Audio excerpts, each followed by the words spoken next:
রাজপথের লড়াই সংগ্রাম শেষে ভূমিধস বিজয়ের পরেও অগ্নি পরীক্ষার মুখোমুখি বিএনপি।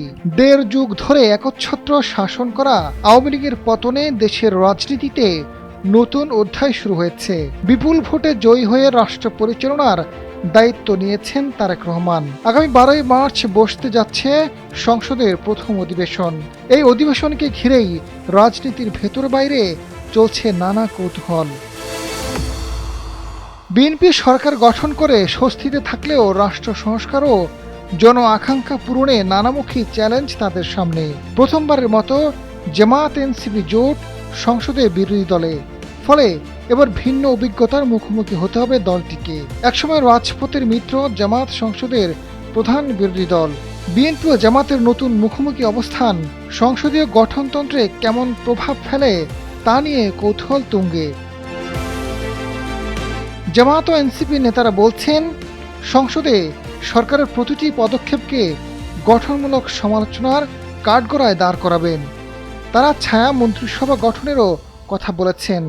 দেশে বিদেশে থাকা দক্ষ লোকদের দিয়ে ছায়া মন্ত্রিসভা গঠনের কাজ শুরু হয়েছে। প্রত্যেক মন্ত্রণালয়ের বিপরীতে ছায়া মন্ত্রিসভার সার্বিক কার্যক্রম নজরে রাখবে।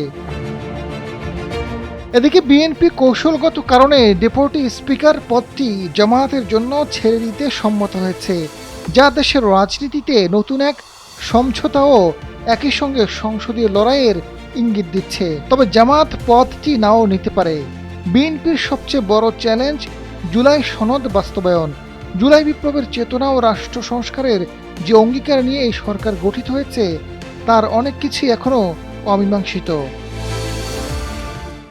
জুলাই সনদের কিছু ধারা নিয়ে আদালতে রিট বিচারাধীন থাকায় সেগুলো আইনি কাঠামোতে আনার বিষয় রয়েছে। অন্তর্বর্তী সরকারের সময় জারি করা অসংখ্য অধ্যাদেশ এই সংসদেই আইনি বৈধতা দিতে হবে। নির্দিষ্ট সময়ের মধ্যে করতে ব্যর্থ হলে সাংবিধানিক শূন্যতা তৈরির ঝুঁকি রয়েছে। এদিকে স্পিকার ও ডেপুটি স্পিকার নির্বাচন, অনেক সংসদ সদস্য ও মন্ত্রী প্রতিমন্ত্রী এবারে প্রথম সংসদীয় রাজনীতিতে পা রাখছেন। তাদের সংসদীয় আচরণ বিধি, বিল প্রণয়ন ও বাজেট বিশ্লেষণে দক্ষ করে তুলতে দলটির গুলশান কার্যালয়ে 6 ও 7 মার্চ কর্মশালা করেছে বিএনপি। সেখানে প্রধানমন্ত্রী তারেক রহমান দলীয় সংসদ সদস্যদের নানা বিষয়ে দিক নির্দেশনা দিয়েছেন। সার্বিক পরিস্থিতি নিয়ে চিফ হুইপ নুরুল ইসলাম মনি জানান, এবারের সংসদ হবে প্রাণবন্ত। তথ্যের অবাধ প্রবাহ নিশ্চিত করতে সংসদকে ডিজিটাল ও স্মার্ট ব্যবস্থাপনায় রূপান্তর করা হচ্ছে। অভিজ্ঞদের পাশাপাশি নতুনদের মেধা ও তারুণ্যকে কাজে লাগিয়ে একটি কার্যকর সংসদ উপহার দেওয়াই মূল লক্ষ্য। আজাদ ফারুক, সময়ের আলো।